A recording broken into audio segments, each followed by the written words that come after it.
উনি গভর্নর ছিল, গভর্নর নামটা জিজ্ঞাসা করি, মারওয়ান বিন হাকাম, উনি মদিনার গভর্নর ছিলেন। মারওয়ান বিন হাকাম গভর্নর হওয়ার পর আমার রসুল ছিলেন, আমরা জুমার নামাজের খবর আগে করি, তারপর নামাজ পড়ি। মারওয়ান বিন উনি হঠাৎ ক্ষমতার মসনদে বসার পর করতেছে, আজ থেকে খবরটা ঈদের আদাহা ঈদের ভিতরের খবর আগে হবে না, নামাজের আগে হবে, নামাজের বড় হবে না। তখন আমার রসুলের সাহাবের রাগান্বিত হয়ে গেছে, রসুলের বিধান কোনোদিন বিপরীত করতে পারবে না, হ্যাসতে গিয়ে তার মস্তক থেকে নামাই দিয়েছে। সুবহানাল্লাহ। এখানে কেউ জোর নাই। ইসলাম এমন একটি জিনিস, সেটা কোরআনে যা বলে তা বলা যাবে, যা আমার রসুল হাদিসে আমার রসুল করেছে আমাদের সুন্নাত, আমাদের জন্য যেটাই আমার রসুল করে সে অনুযায়ী আমরা চলব। এটার বিপরীত চললে বিপরীত।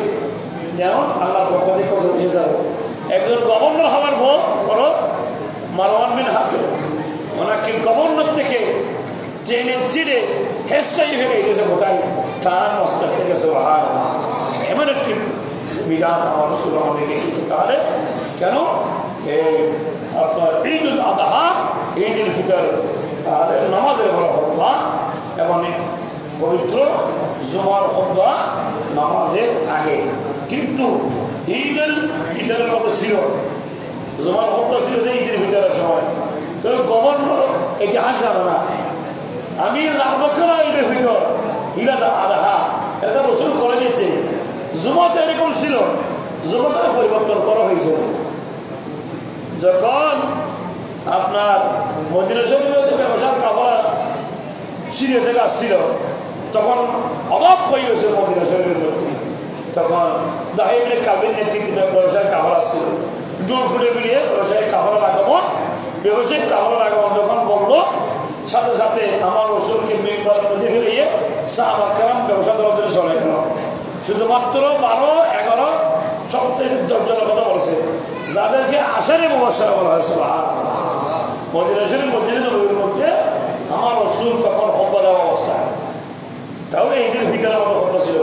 এই কাজটা আমরা শেষ করতেছি, তখন আমার রসুলকে মিম্বারে ফেলিয়ে চলে গেছে।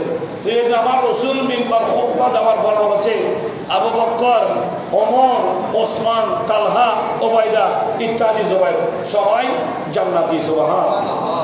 ওদিন তাদেরকে 10 জনকে নাম ধরে ধরে জান্নাতের সার্টিফিকেট দিয়েছে। সুবহানাল্লাহ। আমার আল্লাহ কোরআন নাযিল করতেছে, আমি আয়াতের দিকে যাচ্ছি না। ওই দিন যদি ওই 10 জন না থাকতো, আল্লাহর পক্ষ থেকে গজবের পাত্র নাযিল হয়ে তাদেরকে তো জবর দিত। নাউযুবিল্লাহ। তাহলে জুমা তো আর ঈদের ভিতর আদাহা মধ্যে ছিল।